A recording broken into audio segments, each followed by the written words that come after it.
midnight hour having arrived. Good afternoon, dear friends. Welcome to the University of St. Francis and to the next in our lecture series from the Department of Philosophy and Theology, of which I am the chairman, Adam DeVille. I want to welcome you here on what seems to be a quintessentially November afternoon, kind of cold and gray and sleeting out a little bit, but it's nice to be in here surrounded by beauty and going to have our minds warmed by some very engaging ideas. I have two simple tasks before we introduce our speaker, and I want to draw your attention to some flyers I put outside about two more lectures this calendar year in December, both of them in December. One of them is in addition to our regular schedule, and that's on Monday, December 4th at 7:30 downtown in the Business Center, the Women's Club downtown on Ewing Street. And we're bringing in a young Benedictine sister from St. Meinrad's down in southwestern Indiana. And Sister Gianna Wissel is going to speak about her brand new book on icons in the Western Church. She's written about this. She's also an iconographer herself in training and does icons. And so it's a wonderful little book. It's a short little book. It's not expensive if you wanted to buy it and read it before she comes, but there will be copies available for sale after her lecture downtown on Monday, December 4th at 7:30. So there's some flyers out on the table in the hallway about that, and we'll be sending them out via our usual marketing campaign. And then that same week, or the start of the following week, I guess, on Sunday the 10th, we're back here in this room for Sister Felicity's lecture, which is a nice intellectual lead-in to the Christmas season. Now, your homework assignment for today is to get out your beads and to say a decade of your rosary or a novena or some devotion of your choice so that the weather holds.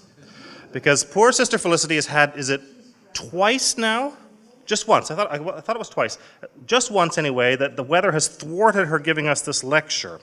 So we want to make sure that she can do that this year, because it will be a very nice lead-in. You know, we're surrounded by so much sweets in December. This will be something for your mind to savor on wisdom scriptures and the themes of the Incarnation, particularly in the wisdom literature of the Old Testament. And I know from reading student evaluations over the years that students who take Sister Felicity's scripture courses always come away with a much, much richer and deeper understanding of the Word of God. So this will be a nice lecture to lead you into the rest of Advent and to the Christmas season. And that's Sunday the 10th at 3 o'clock here in this splendid ballroom. So say some prayers that we don't have any freak winter storms to come up and thwart her again. With that, it just remains for me to introduce somebody who does not need to be introduced. If you have been on this campus at any point for half a century and more now, you will have come across Dr. Kumfer. It's lovely to welcome him back into this series. He retired in the spring of 2016, although, as I'm learning from people today, retirement isn't quite the word. It's more sort of readjustment. He was in my office a couple of weeks ago telling me about all the various things he's still very busy with, and so he's not been sitting at home idle by any means. And one of the things he's been working on is this lecture this afternoon. And so almost from the beginning, Christians have been haunted by the question of what do we make of miracles? And in the aftermath of the Enlightenment, that question became even more acute. How do we understand miracles? How do we defend miracles in the scriptures and in the life of the church? And so, as a longtime professor in the Department of Philosophy and Theology, Dr. Earl Kumfer will lead us through this afternoon.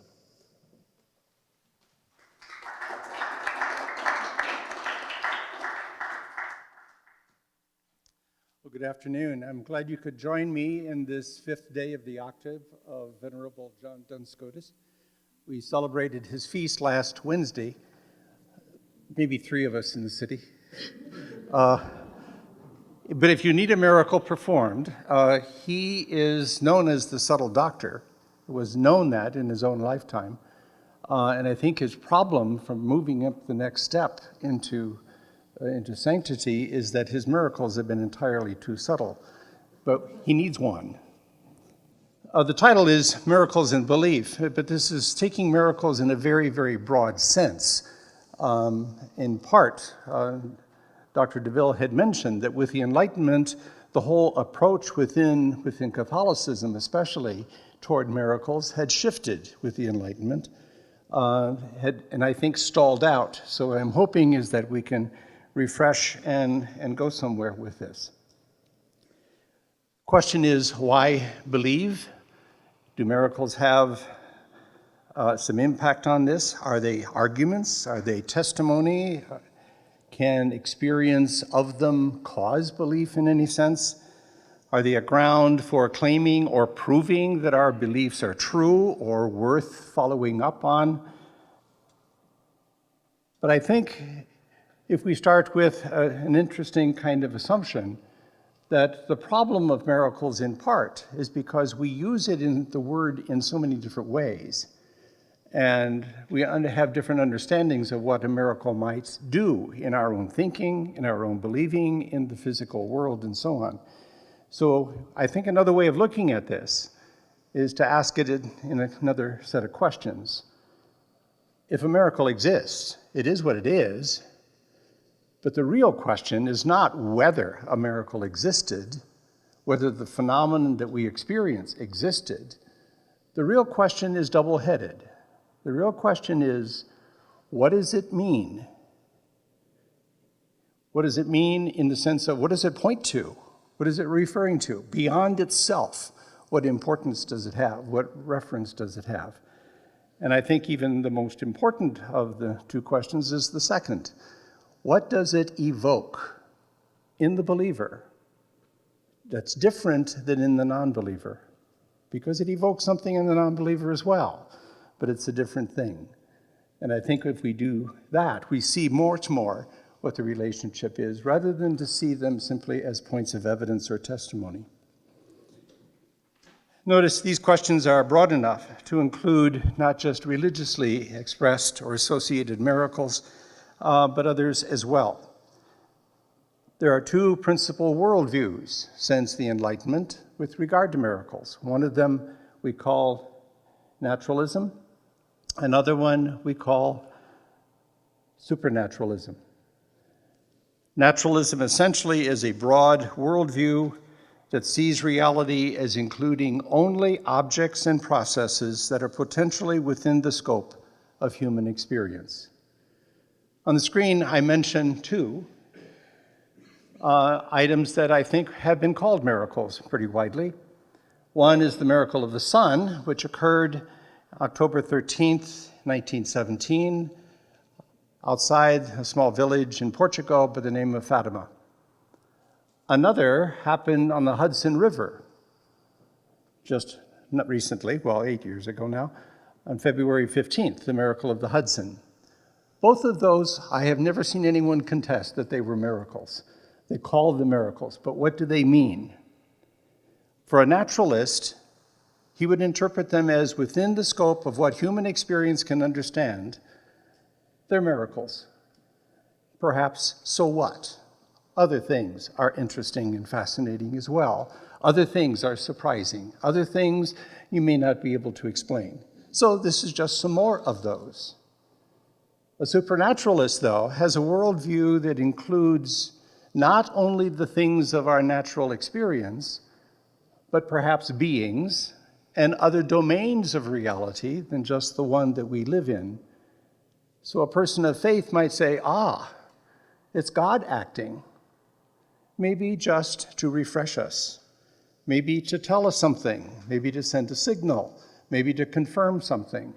So the second questions of what does it indicate and what does it evoke are really answered quite differently from the get-go by a person who's a naturalist and a person who's a supernaturalist. The word miracle can be confusing because of many, many, many different denotations and associations. One of my heroes is an American philosopher by the name of Charles Sanders Peirce. And as I was studying linguistic philosophy, he became a manual for me to read very, very carefully because of the many insights. One of them is the distinction between what an event is, what an event indicates, and what an event evokes. The words for those are the event, sign, symbol. 3 different ways of understanding or talking about anything. So in this sense, a miracle is an image. Seen, heard, smelled, touched, tasted perhaps.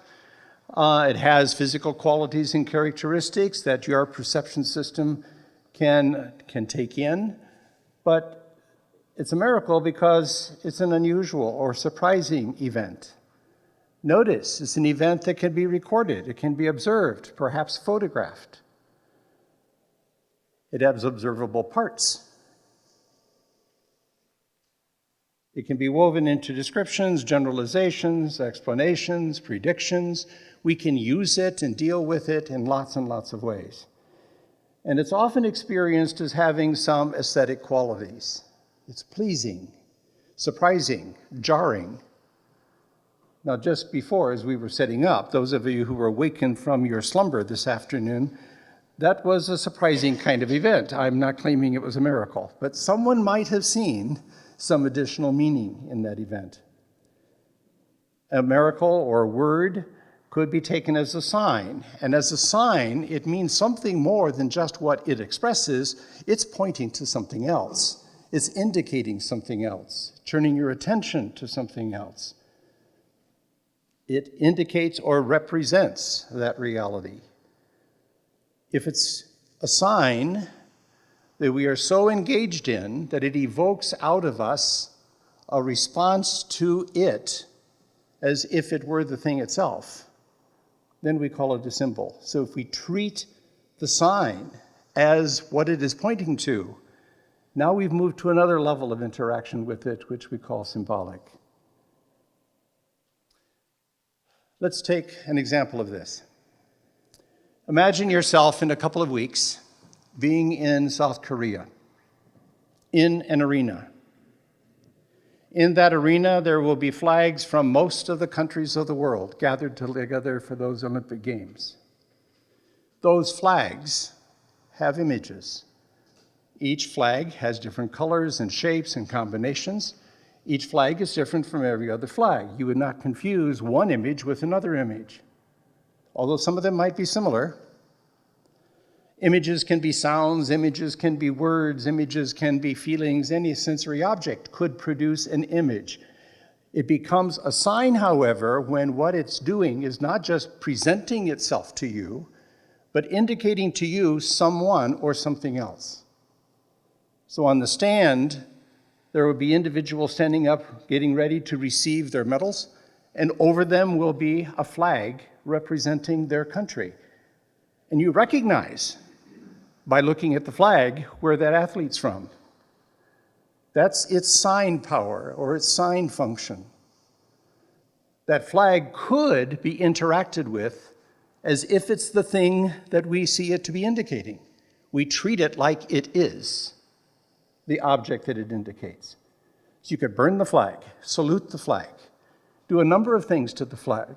In that case, the flag is functioning as a symbol. You see the difference? The one same reality, the one same experience can be also performing sign functions or performing symbol functions. We see this all the time in the liturgy. We see this all the time in any kind of argument that's going on. It happens often in a variety of ways in human experience.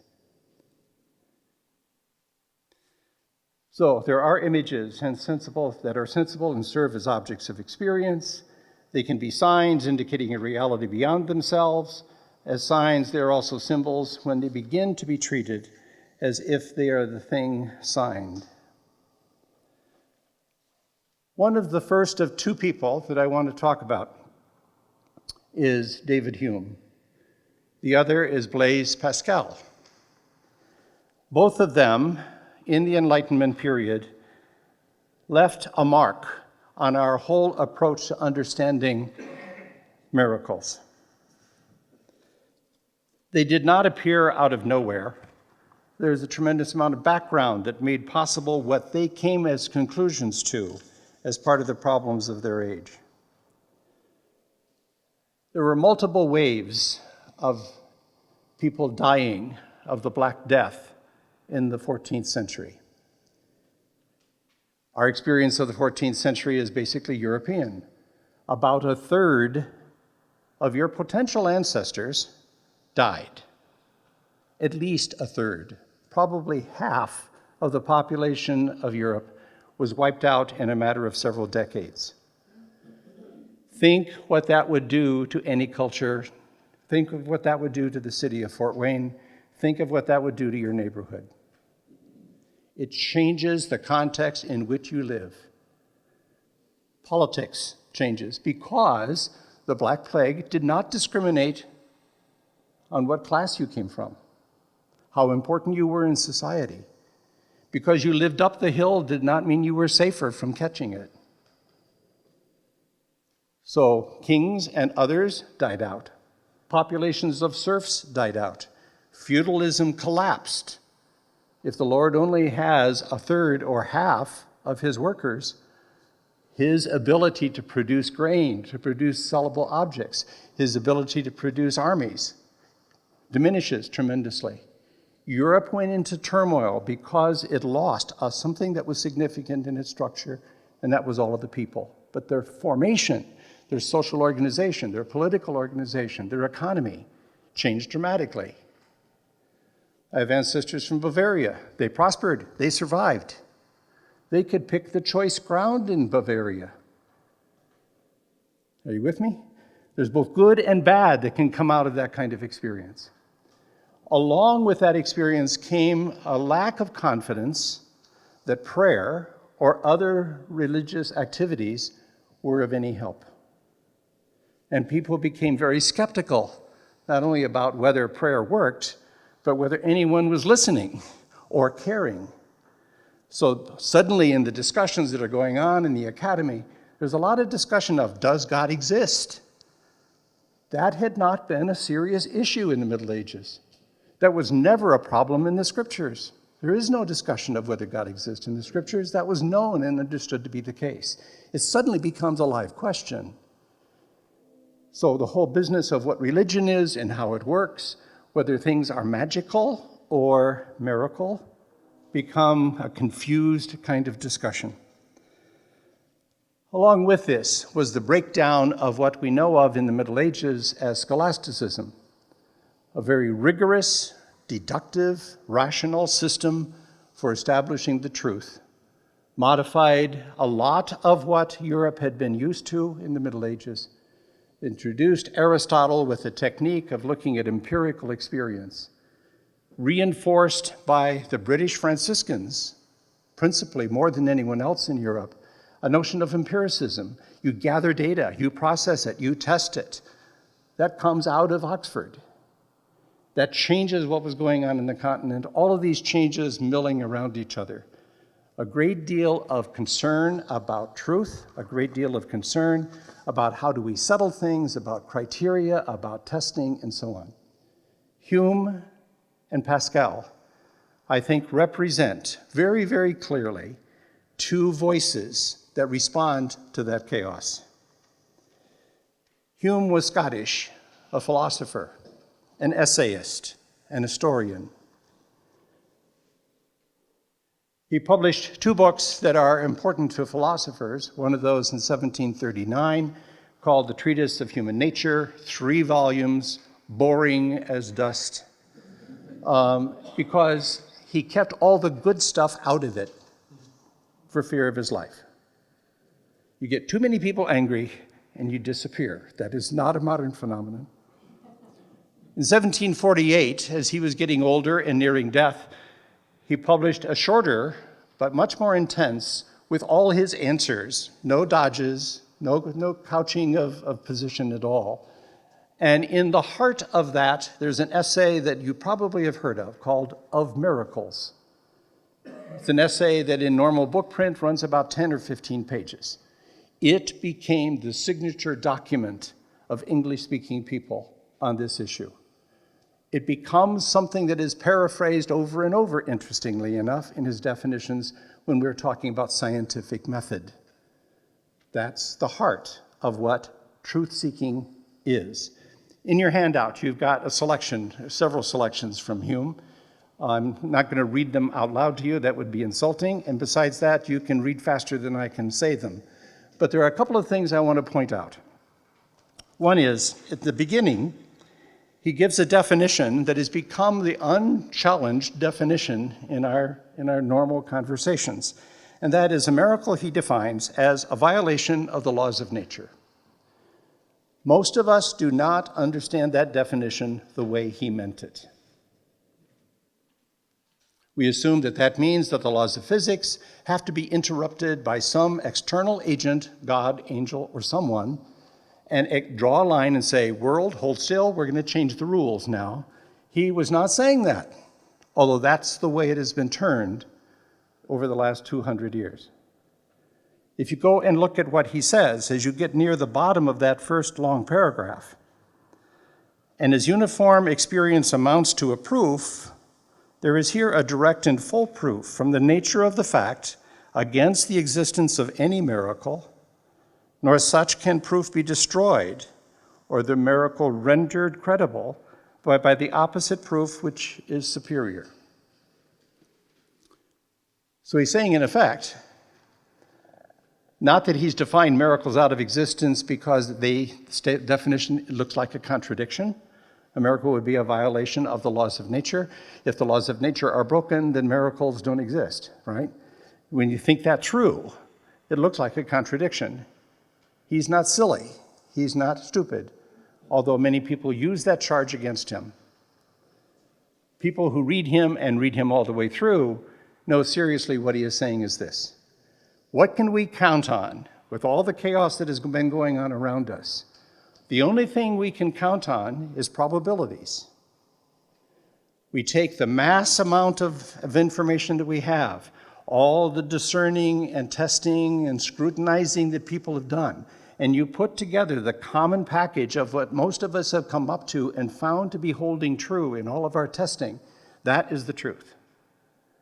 And you cannot subject a miracle to that. Not because of definition, but because you can't see, although he doesn't use these words, you can't see and test anything more than the image. Those two sources of meaning, its sign function and its symbol function, cannot be observed. You can't see what it signs. So if you went to the Olympic Games in a couple of weeks and you didn't know what those flags signed, what country did a particular flag signal that athlete was from, if you didn't know the sign function, you didn't know where that athlete was from. So it's not in the experience that you get that meaning. The meaning comes from outside the experience, triggered, conditioned maybe by the experience. Are you with me? That he caught. And he was dead right with that. Many people would also argue that he's an atheist. He isn't. But what he did was cause more damage, I think, than if he had been. And that is, reason and faith are separated in his mind as being incorrigible, that they can never touch each other. So if you do see some value, if you do see some meaning in the action and call it a miracle, that's because of faith, not because of something that's reasonable and knowledge testable. So that we are schizoid, right? Or we're simple-minded and no believer at all. That makes it easier. But if you are a believer, then you've got a whole body of knowledge that comes from faith and a whole body of knowledge that comes from reason. Does this make sense? And the two cannot contradict each other. They can't help each other either. Is he an atheist? Absolutely not, if you read the rest of him. He is a devout believer. He is a good Presbyterian. He does believe that God exists. But he doesn't believe that God intervenes in nature. For him, it would be silly and unnecessary to do that. God can do it directly. So he ends up being a fideist. There's some things we know from faith, some things we know from reason, and never the twain will meet.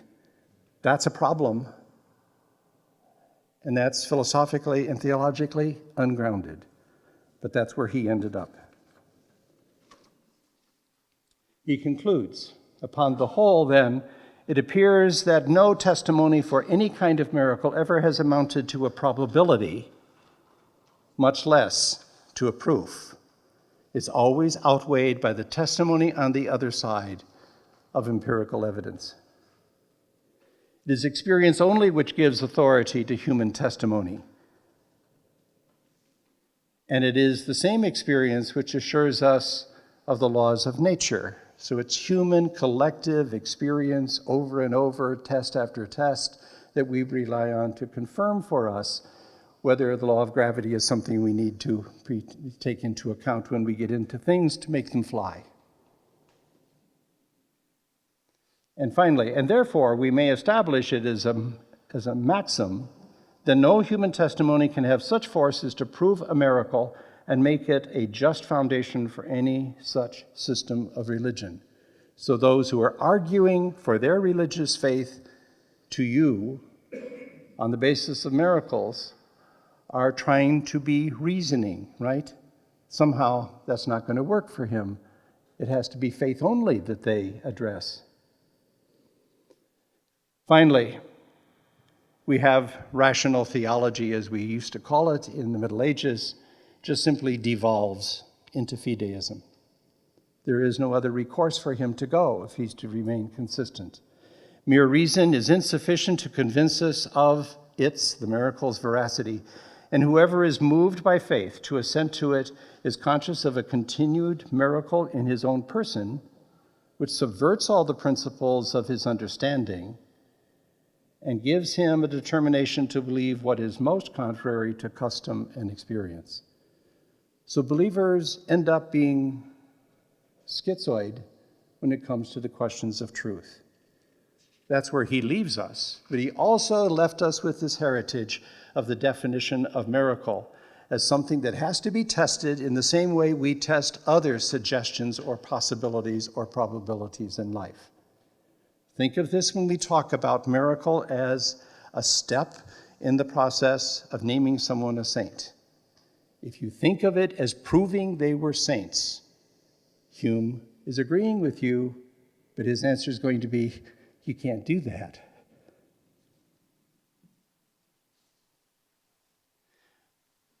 A person who read his book in 1771 is Immanuel Kant, a Prussian, never got more than 10 miles from the city of Königsberg, which is now the westernmost place in Russia, with a lot of Poland to the east of it still.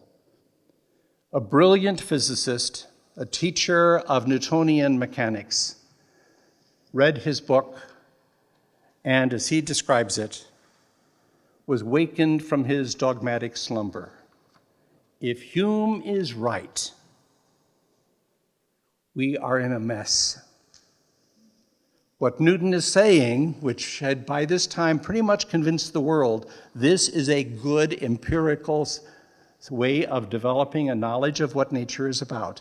If Hume is right, that is in danger, and also human faith is in danger. Kant was a Lutheran of the pious tradition. That was even scarier for him. He falls silent for 10 years, and then begins 30 years of publications of huge books, which I can't read because I don't read German, but people who do say, don't even try, because you need to wait till it gets translated into French or something else first. Very, very dense, very compact. A critique of what reason is, a critique of what practical decision-making is, a critique of religion.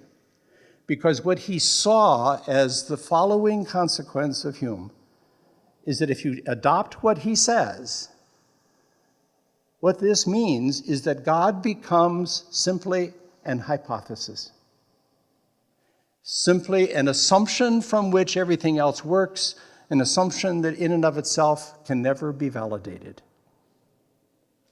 So Hume, by canceling miracles, in a sense, is unraveling all of the integrated knowledge about this world and any other world that was accepted as given by the time the Middle Ages were over. And he spends the rest of his life trying to solve this. An even more interesting case, one of our icons as Americans is Thomas Jefferson, who ends up being a deist, not even a fideist. One of the things that he did early on was he took a copy, in fact, 2 copies of scriptures that were in print, created a cover, which is still in the Library of Congress. When he donated his library to the Library of Congress, that started the Library of Congress, this is one of those books that was in that huge collection of box after box, carriage full after carriage full of books, that was the initial deposit of the Library of Congress. And if you look at it, which I did once, about 40 years ago, in a case, there was some glass between me and it, so I couldn't sneeze on it or anything. What he did was he went through the scriptures, 1 page at a time, 1 verse at a time, and pulled, scissors and pasted out all of the stuff that was not connected with miracles, not connected with the resurrection, not connected with anything else that could not be necessarily proved true. So he edits out all of those pieces from the Old and the New Testament, and that became his spiritual reading every night. It is a well-worn book. And they found, the Library of Congress did a physical analysis of it, reconstructed it, found the books that he had actually scissored and pasted stuff out of. But it was an amazing effort on his part to get a digest of what was true from faith as well. And he did the same thing, apparently, the same technique, in looking at documents of political writers that he wanted to savor and think through. And that became his source of inspiration, his source of meditation about how to live a good life. The book he titled himself, The Life and Morals of Jesus of Nazareth. So Jesus becomes a genius of a human being, the most influential person in human history, but gutted of his miracles, gutted of his resurrection. This is what Hume can lead you to. The second major author that I want to mention is Blaise Pascal. Many of you have heard of him, a tremendous mathematician, a genius at invention and testing things. He started the first surface system of carriages. The mass transit system in Paris started with his design. In fact, he actually got carriages lined up and started doing it. It wasn't taxis. These were people following routes, and people would jump on and in and out of the carriage. A mastermind of very applied, practical kinds of things.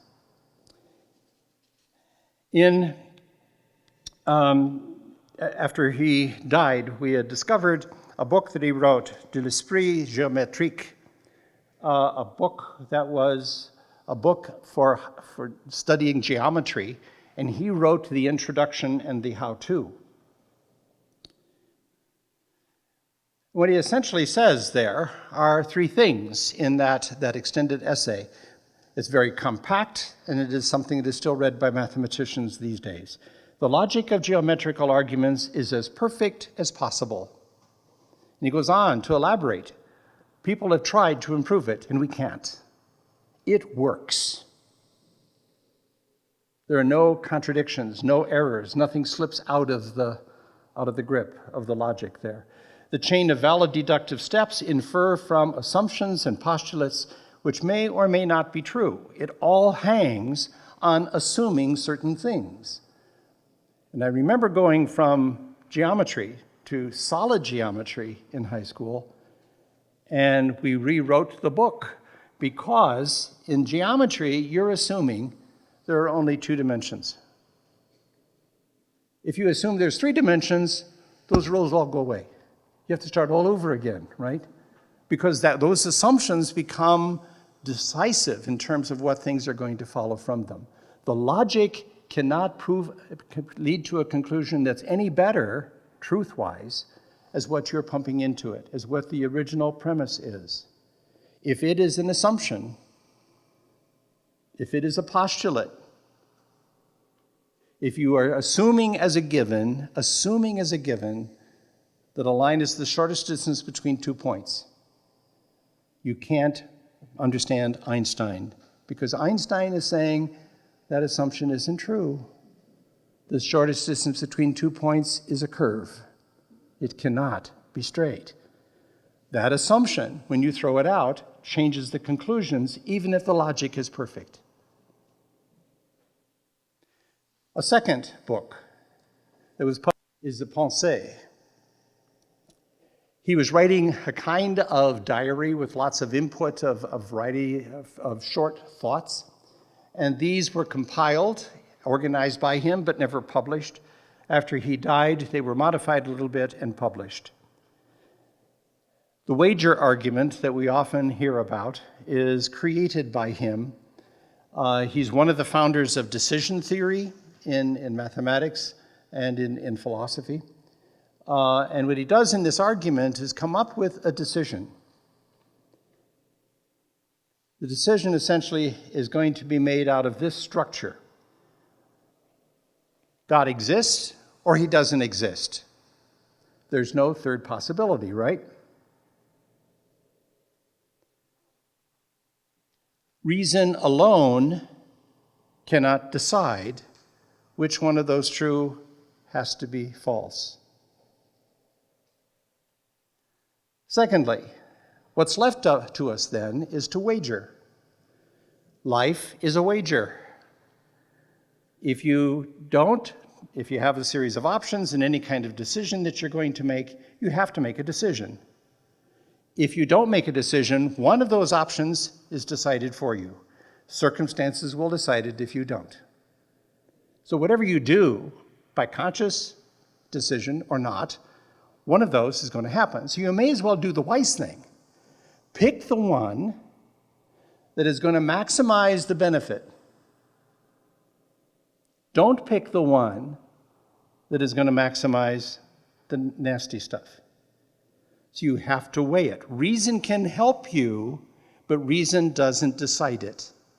Because even then, if we think back to days that we were dating or making some other big life decision, you never were going to get enough evidence for the evidence itself to tell you who to marry, what to do with your life, whether to take this job, take that job, go to this school, go to that school.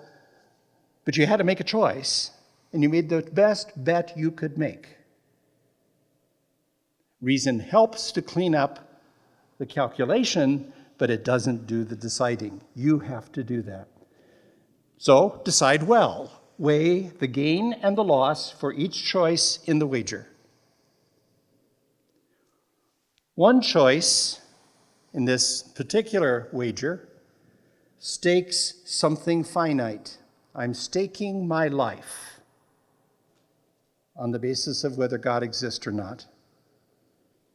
And it looks like the outcome is going to be about even in terms of benefit and harm. The other option stakes something finite. I'm living a life with a certain number of years on the chance of an infinite gain and a finite loss. Now, if you look in your handout, because it would not fit on the screen, there should be a chart that takes up the better part of a page. This is to spell that out writ large. But I've changed the topic a little bit. I've taken Pascal's wager, used the same matrix, and have two possible conditions of the world. Either Christianity is true or naturalism is true.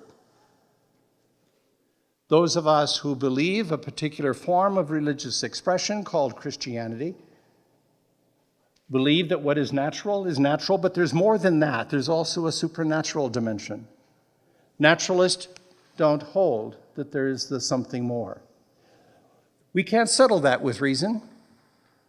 We can't prove that. We'd have to wait until we die to find out. Right? If you don't wake up when you die, the naturalist was right. So we have two choices then. We can either make a commitment to seek God. Notice, I didn't say to register as a member of a particular church. We can seek a commitment We can make a commitment to seek God, and that's going to have a whole string of outcomes. If it's true, it's also going to have outcomes if I'm wrong. The second choice is to refrain from making that first choice. And it's going to have outcomes if Christianity is true, and outcomes if naturalism is true. So you don't compare Christianity and naturalism. What you compare are the choices. Which choice has, as he says in his argument for the existence of God, an infinite possible gain with a finite amount of loss? Where the naturalist is going to come out about even. The naturalist is going to be ahead on saving a lot of time and a lot of formation and a lot of guilt and a lot of other things. He saves all that, and he can still relish a lot of the good stuff in the universe. When he dies, he wakes up dead, so nothing has any consequence beyond that. It comes out about even. Which choice is better for him? The second one. He's right. And he didn't waste time. What Pascal is telling us is not that Christianity is better, although he was a deeply devout Christian. But he's saying you can't settle it by reason. We tried that, and for the last 300 years, we found out that reason has its limits. You're going to do it on some other basis. What I'd like to suggest today is the other basis is clued to by miracles. We're stuck with their positions on miracles. We're stuck perhaps with making a choice of the combination of them. I think not. I think we can set the Enlightenment behind us and move on this question at least. Miracles exist. They are what they are. They're experienced as what they are, can be experienced and photographed and recorded by. But what they mean is what makes the difference. What do they signify, and what do they evoke out of the person who experiences the miracle, firsthand or perhaps second, third, fourth hand? That's where the power of miracle is, not in answering the question of whether God exists, not answering the question of whether a particular person is a saint or not. That would be a trivial use, I'm arguing, for miracle. What it answers is something much more important. Are the miracles in your life things that make a difference for you? Did they help you make that commitment of seeking God or not? And here's my rationale. The human mind is naturally curious. We enjoy discovering, we enjoy understanding. We're bent on experiencing, interacting with reality beyond our limited selves. But we're also cautious because we do experience that our perceptions and judgments are often limited. Despite the thrill of exploring, we also dislike the risks that it bears. We fear making mistakes, fear committing errors, especially when the stakes are high. While we enjoy creating and being independent agents, we also recognize that we sin, and we knowingly decide and act badly. We often forfeit great goods and settle for lesser goods. Sin is a veil that clouds our intelligence as well as our wills. The human heart is naturally drawn toward what is good. We enjoy relationships with one another and our environments. We find that bonding ourselves to the good in each other is fulfilling. In love, we open up space within ourselves to let the goodness of others in. We are thrilled whenever we see how good so often multiplies itself in us and in others. But we also fear rejection. We're scared of loneliness. We fear our own inclinations to accept those lesser goods. We fear failure in reaching what we seek. And cognizant of our own imperfections, we hesitate to trust others to be any less flawed than we are. Often the heart's fears lead to it being hardened, to close in on itself, to settle for less. If in romance you were ever jilted, you don't trust yourself or others either for a while. Like faith and reason, the mind and the heart, and this I take from Pascal, the logic of the mind and the logic of the heart are different, but companions. They interact with each other, he says. The mind and heart are distinguishable under analysis, under discussion, but are not really distinct. They occasion and prod each other. The mind in its reasoning is engaged by faith-seeking understanding in the face of mystery. The heart is evoked to reach beyond our personal horizon, to join in and celebrate what the mind perceives or anticipates to be good. What role do miracles play in the faith and reason that operates in our lives? Hume says miracles are claims of fact that are impossible. Pascal would entertain miracles as possibilities in the assessment of a proposed wager's outcomes, but they don't evoke anything beyond that. But on reflecting about casual uses of miracle, the relation of the miracle event to the scope of what is possible becomes clearer. For example, you've heard, if you haven't actually yourself said, it's a miracle. I won the lottery. Or I got an A on a Kumfer exam. Or I got the job. Or I'm now cancer-free. That's a miracle. It is. It is a phenomenon that is an empirically observable event that refers to something beyond itself. That mark on that piece of paper, that contract of employment, signifies something else, doesn't it? Job security, perhaps. I can now feed my kids. A whole host of things it indicates. And it evokes out of you a response to give it a kiss or something, to celebrate it, frame it. Because now it is expressing something that you have responded to as if it is the thing that you're responding to. Notice two things here. Miracles break through the barrier that we build in our own flawed reason and faith. The barriers to perceive something that is there and not seen.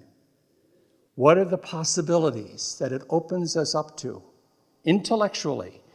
What are the possibilities that it sucks us into because of the miracle itself? What seemed to be impossible was not even on the table, was not under consideration, was not imaginable. A miracle might point to as being imaginable. And it might do more than that. It might evoke you to accept it as a reality, as a possibility, maybe even a probability to engage in. That's the power of a miracle. What I want to do is walk this through the resurrection stories.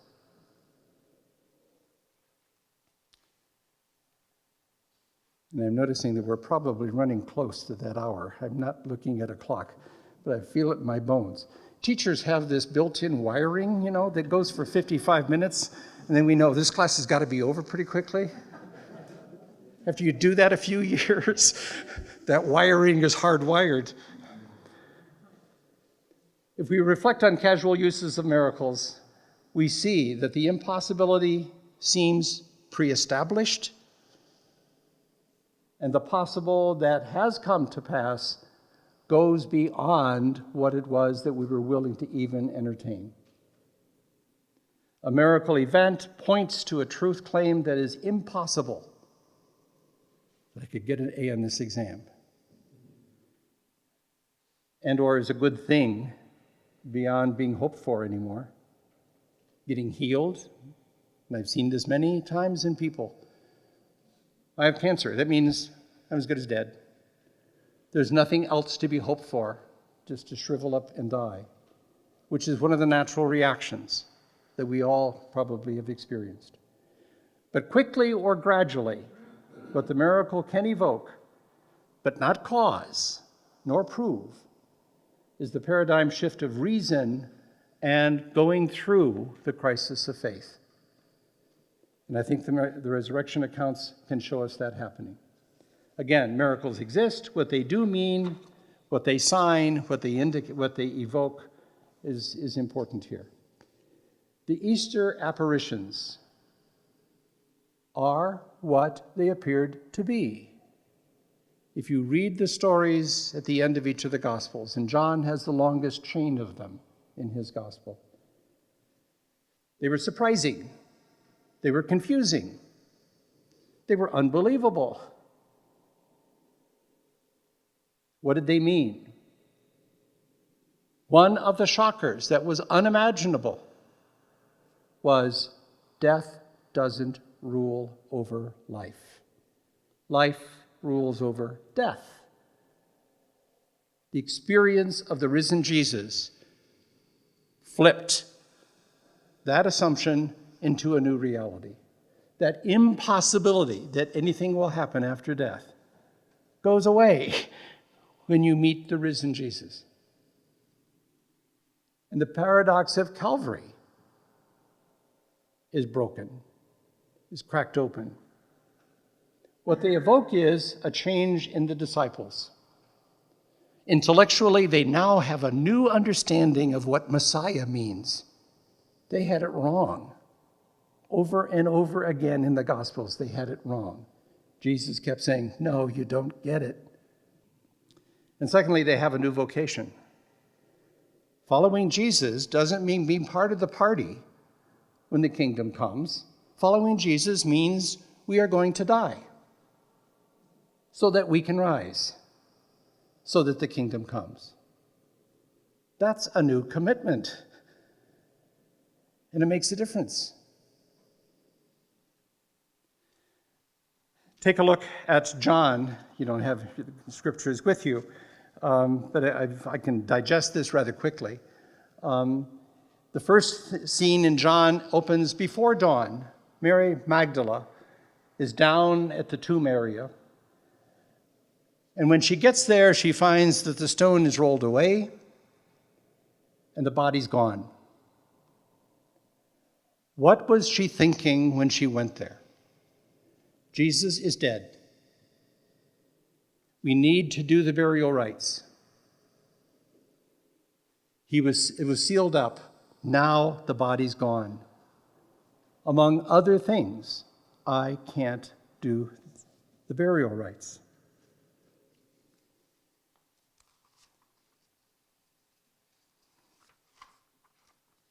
Each of the miracle events of meeting the risen Christ involved their suspecting or assuming someone or something else. So when she hears someone still before dawn, her assumption is it's the gardener, the caretaker. It never crosses her mind or imagination that it might be Jesus. That's not computing. The disciples in the upper room that evening, what are they thinking when Jesus suddenly appears in front of them? The first thought is a miscalculation, a misinterpretation. It must be a ghost. The scriptures say they thought it was a ghost that they were seeing until he spoke. A fellow traveler with two disciples on the way to Emmaus. It's a fellow traveler, doesn't know what happened, doesn't understand what happened. And they're explaining all this bad stuff that happened. And there's confusion because some women this morning said some weird things. And they're talking, and Jesus goes through the scriptures and talks to them.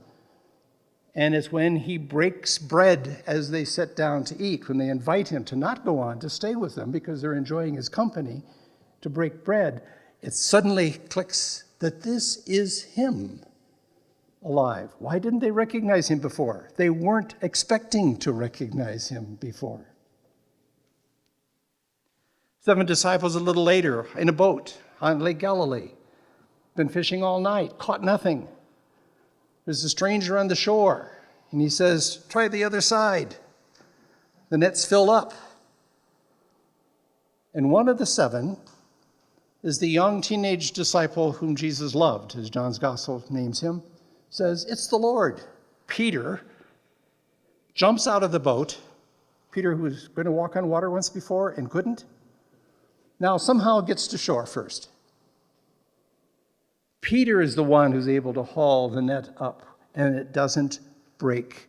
And the fish outnumber one of the species. I forget what the number is in the scriptures, but it actually gives us the number of how many different species of fish there are.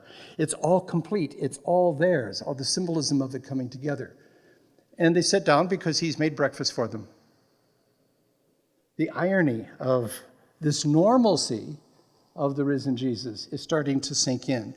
The time he spends with them between the resurrection morning and his ascension, he's helping them to work through what?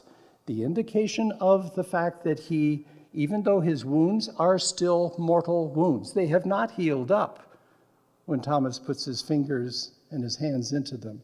They're still mortal wounds. He ought to be dead, but he isn't. That's the shocker that gets them to rethink, relook, re-see, recommit themselves. And it takes a while before they really get that all put together. And the last thing that we see in John's resurrection narratives brings that home. Jesus, after breakfast, takes Peter aside. And he calls him Simon Bar-Jonah. His old original name, the name he had before Jesus called him to be a disciple, because he changed that name into Peter, the rock. But he calls him Simon Bar-Jonah, the gospel does. After breakfast, he calls him aside, and he says, Peter, do you love me? Peter says, yes, sure, I do. Okay, feed my sheep. Peter, do you love me? Yes. Then tend my flock. When he asks a third time, Peter's temperament appears. And he says, Peter, do you love me? And he says, I do, I love you. And Jesus goes on and he says, then feed my sheep and follow me. Not only does he call him to discipleship all over again, but he's walked him through all of the reconciliation process that we see in the sacrament of penance, that we see in any other act of forgiving. He brings him out of that ignorance, out of that sinful blindness, into a relationship where he can now commit to being a follower of Jesus. And then Jesus adds something. Your mission is to follow me. When you were young, you ran around and did what you wanted, you clothed yourself, decided where you were going. Now that you're older, it won't happen anymore. Someone else is going to dress you their way and lead you their way. What's he saying?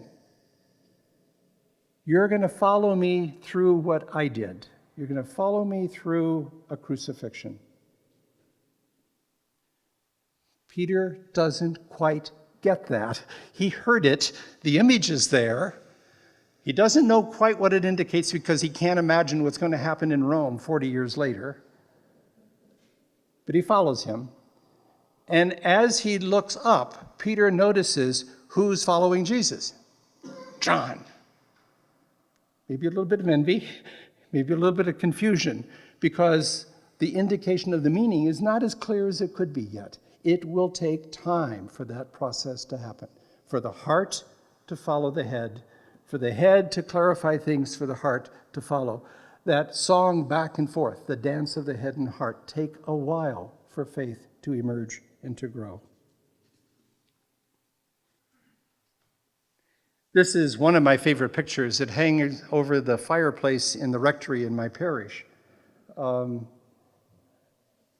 it's a story that you know well from the apparitions. This is Thomas, a week later, having heard, this is Caravaggio, I believe, is the painter of this. And it's a fairly massive picture, as I remember seeing it. Look how tentative he is in putting his finger into that wound. Not only does resurrection follow death, but death doesn't mean what we think it means. Here is a living body that should not be alive any longer. It's bled out. You don't see blood dripping out of these wounds. It's not healed up, though. So the oddness of this event, if Caravaggio caught the picture, the snapshot, is that he is actually physically touching. The image is there, right? He's feeling the flesh. It's probably warm, but it's open wound, and it's not seeping. All of those images indicate something else, that what we are after death is different than what we are now. And don't try to figure out what it's going to look like. But it looks enough like who Jesus was, feels a lot, and sounds enough like Jesus that they understood it was really him. So Caravaggio, as an interpreter perhaps of John's gospel, is saying, don't draw your picture too tightly of what resurrection is going to be like, because you're going to be surprised. It's not going to turn out the way you expected, and it's probably going to be better.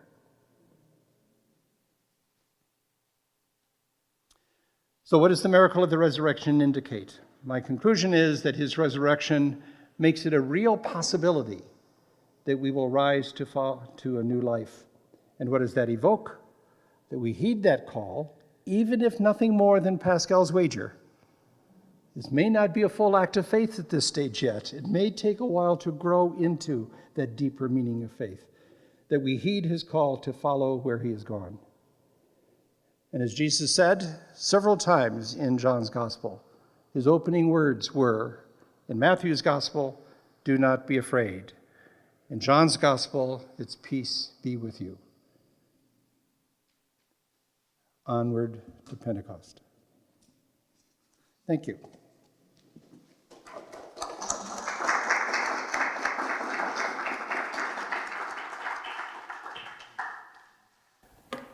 Paul's comment was that one of the things that's missing in my talk is talking about hope. That's what that commitment is. The commitment is a believing and expecting that what is impossible is really possible, which we do in Advent. Advent is not hope in the sense that we're hoping for Christmas presents, but that you get hope to the point where you really expect, you can really picture what that's going to be. You may be wrong on that, but you know that it's not just an abstract thing that you're hoping for. It's something else, something better than what we now have. And we see that in the hope that they have. A second miracle mix that occurs, I think, is Pentecost. Every bit as important to the apostles as Easter was. Because there, they were changed dramatically. Whatever that experience was not a change in them coming to life, but a change in them actually becoming followers of Christ. Because they walk out and they start doing things they could not have done before. Peter especially is dramatically different, but still the same Peter. Even in Nero's day, he's still looking for a way out. But I would agree. Hope is part of what a miracle does. Hope takes away the impossibility of something. So now something is really possible. It's more likely to happen where you could not have imagined it happening before. That's my redefinition. Jane. In proving miracles, doesn't the church use natural means? Maybe I didn't. There's a part of the process. The canonization process goes through different stages. Canonization essentially means standardizing. The word to make something canonical is the standard. So best practice is canon law, is just full of best practices kind of notion. And the same thing happens in canonization. How do we decide officially that somebody is a good holy person, should be admired, imitated, and can be appealed to? A couple of things happen in that process. One is a pair of people, one arguing pro and the other arguing con, look at the person's life and say, was he real? Was he sincere? Is what he was doing really good work? Not that he was perfect, not that he had never sinned, but was this man or this woman really, really a good person? And secondly, the kind of confirmation is, and this is as important, but usually not as talked about, what about the general population's recognition of this person? And especially in the Middle Ages, Was that person's birthplace and other places venerated? Did you treasure them and value them because it helped you to remember this person and so on? And part of that, too, it has to do with using of relics and that sort of thing. And some of the esteem of that is if miracles happen around that person's identity, nature, place of living, articles that he touched, and those sorts of things, then that seems to confirm this ability of the person to be an intercessor.